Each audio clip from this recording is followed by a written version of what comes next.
Good morning. Today I have with me one of the world's most popular uh, Sultana of Philippines, Maria Amor, who is also known as the traveling princess.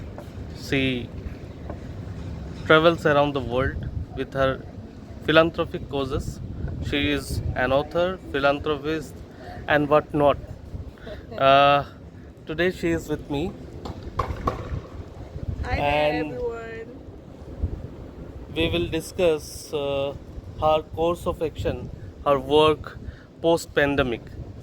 So, Joydeep, since pandemic, since pandemic is dying down slowly, um, we have to be vigilant and doing humanitarian work because, as you know, so many were affected during the pandemic. So we're on fire. We care for humanity, and the traveling princess is on fire in doing work all over the world. And I have started my journey after this pandemic in Brazil, where we care for humanity have extended help to at least two philanthropic institutions, and we also promised them one of them will receive the uh, Bake Shops for Humanity. This is a program of We Care for Humanity for sustainable feeding. This is our plan of action for UN Development Goal number 2, which is ending hunger.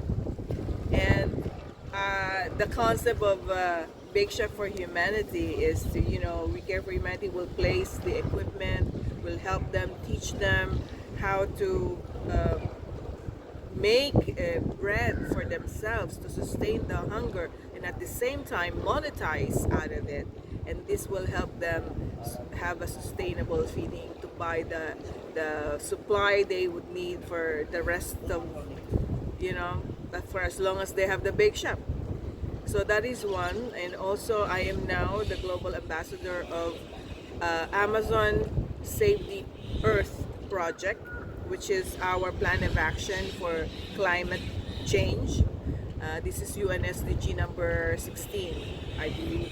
16 or 13, I forgot. But, anyways, I'm promoting it all over the world. This is about the preservation of the Amazon rainforest.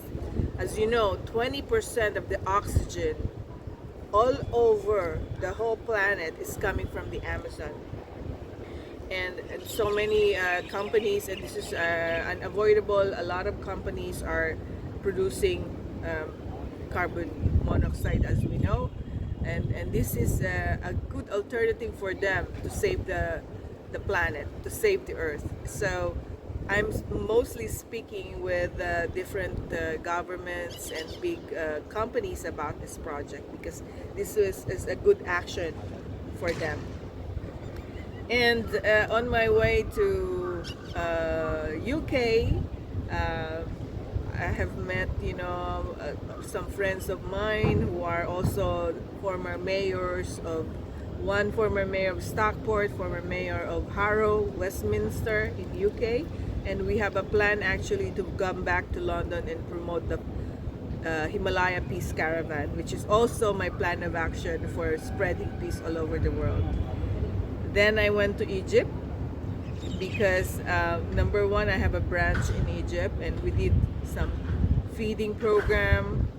We also have a tie-up with one big company. This is the Aceto Industries. They are the investors that we brought to Uganda to take care of the water irrigation. So we are now in process of a negotiation with Ugandan government. We have signed MOUs, and hopefully this will transpire because they really need this water irrigation in at least two villages in Uganda. I also brought with me paintings for the Prime Minister and President of Egypt. But because of the war, my meetings were kind of delayed. They were moved to June instead of March. So by June, I'm coming back to Egypt and deliver my paintings to the President and Prime Minister. And of course, we have plenty of projects over there. My friends, I have two ambassadors in Egypt who are working on the projects in Egypt. Then back to Uganda. Like I mentioned, the water project that we initiated over there. This is again another plan of action for no poverty and ending hunger, and water and land sustainable development goals. This is going well. I have a cooperation agreement with the forums of the kings, the monarchies of Uganda, and we're collaborating on many projects that will, all these are philanthropic projects. So that's a lot of work for me actually. And then I went back to Egypt again to finish some meetings. Then now I'm here in India. From the time I arrived in Delhi, I've met Udit Raj, former MP, but now he's in Congress serving as president of one organization for the workers.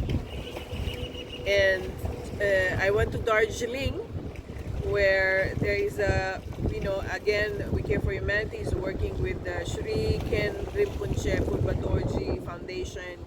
We have extended help to a monastery. We gave some donations. We also gave donation to a school in the process of adopting them. And we have a plan about the Himalaya Peace Kingdom, which is, this is gonna be my biggest project so far, but I will make announcement about it later. It's huge. Then now I'm in Kolkata. I delivered my gift to Dr. Kanoria, a painting of himself, a portrait. I attended a wedding, and we're talking about how the Stray Foundation, Dr. Kanoria Foundation will support some of my projects. And today I'm going to travel to Chennai because we adopted the school in Puducherry. So this is a school we're supporting, giving them financial support on a monthly or yearly basis. I'm going to visit it right now. So that's it for now, India. Then I have a plan after this. I'm going to Dubai. I have set up a lot of meetings there. Philippines, back to United States, rest, by May traveling again. That's it. So continuous travel. How are you seeing the world means post pandemic? Many things have changed. People have lost their dear and dear ones. People have lost their views that the world is totally an uncertain place. And how you are immediately after this pandemic got over, you came into action, you came to the rescue, you are providing solace and peace to the people who are already devastated. You are a relief for many people across the world, not just in India, Africa, Egypt, but across the world. How are you seeing people from your eyes? Well, certainly the pandemic has brought unprecedented, catastrophic problems and issues that we couldn't help it. People died, a lot of people suffered, a lot of people went jobless, and it's unprecedented. You can't even imagine the kind of loss and sufferings that humanity has endured during pandemic and still enduring. That's why I think also post-pandemic, although we have so many things to resolve and give solutions to, I think that people became more humane, more in touch with their humanitarian side, because now they understand the value of life. And you are right, now people understand that life itself is uncertain. See, the impossible happen, so nothing anymore is impossible. But I also think that humanity is such a, is so resilient that we will come back from it immediately. We have to. So even our economy will come back to where it was before, even better, because now we understand that one drop, in 1 second, we could lose everything. We are more careful now. People are careful and mindful about their health and mindful about their relationship with people. People, I think, value more friends and family because you could lose them anytime. That's what I think. It has brought great loss and suffering, but at the same time, it has brought tremendous change in being humane, more humane. Your message, anything you want to say apart from your work, your travels, your consolations? Yes, I want to comment about the war that is going on in Ukraine and Russia. This is again, this is an unprecedented human catastrophe. We made this. This is not something that